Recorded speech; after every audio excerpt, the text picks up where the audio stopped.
Memorial services this week will honor a Texas political pioneer. Longtime Congresswoman Eddie Bernice Johnson died on New Year's Eve at the age of 88. Her death comes less than a year after she left office after spending nearly 40 years serving the public. Vince Sims looks back at her life and legacy.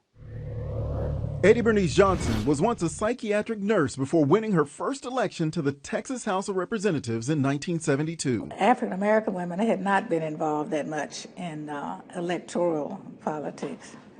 As a matter of fact, I learned several years later from one of the researchers at the University of Texas that I was the first African American woman to run and win any office in Dallas.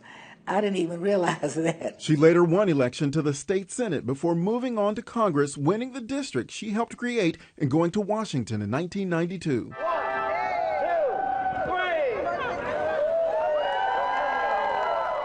She represented Dallas, pushing for transportation projects, and in 2019, the city recognized her efforts by renaming the once segregated Union Station in her honor. It's a good feeling, and I appreciate it. Johnson served in key roles during her 15 terms in Congress, serving on the House Transportation Committee, leading the powerful Congressional Black Caucus for several years starting in 2001, and later serving as chair of the House Science, Space, and Technology Committee. Through it all, the Dallas political icon fought for the rights of Black Americans and the southern Dallas County voters she represented. I have looked at this entire city. I love this city. I love the progress the city has made. We still have some of the same concerns and suspicions and problems as any other place.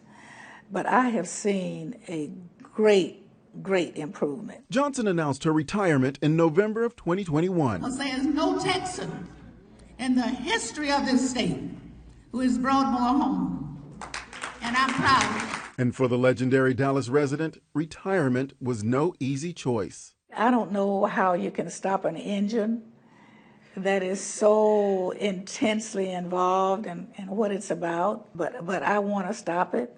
I mean, I really do want to.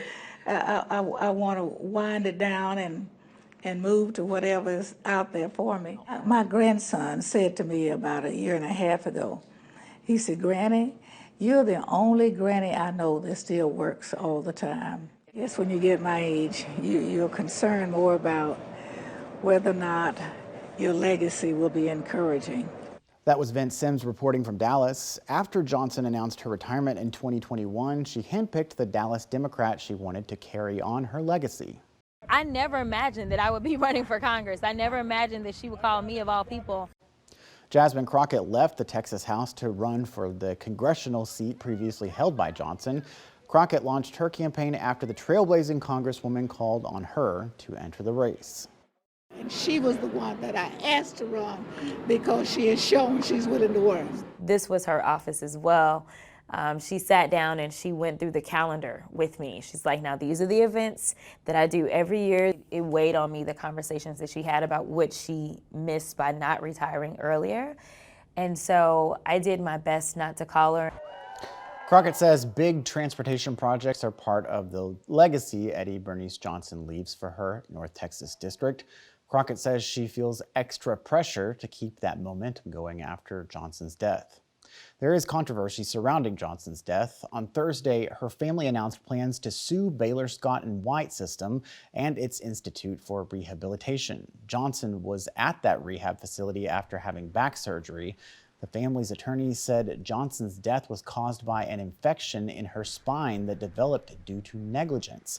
At a news conference, her son described finding her at the facility laying in her own feces with no one helping her.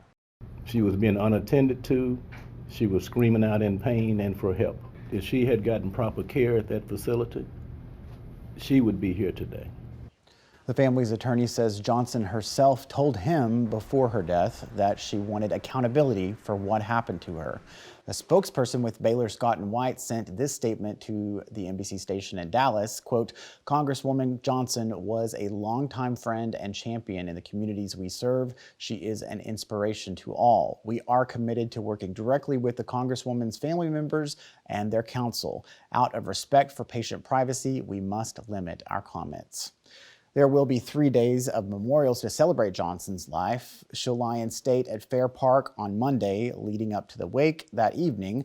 Her funeral will be held Tuesday in Dallas, and on Wednesday, Johnson will be buried at the Texas State Cemetery. A Texas senator known for making history is doing it again. I hope to promote that collaboration and the spirit of friendship among the senators. The new milestone that's a first for a woman in the Texas Senate.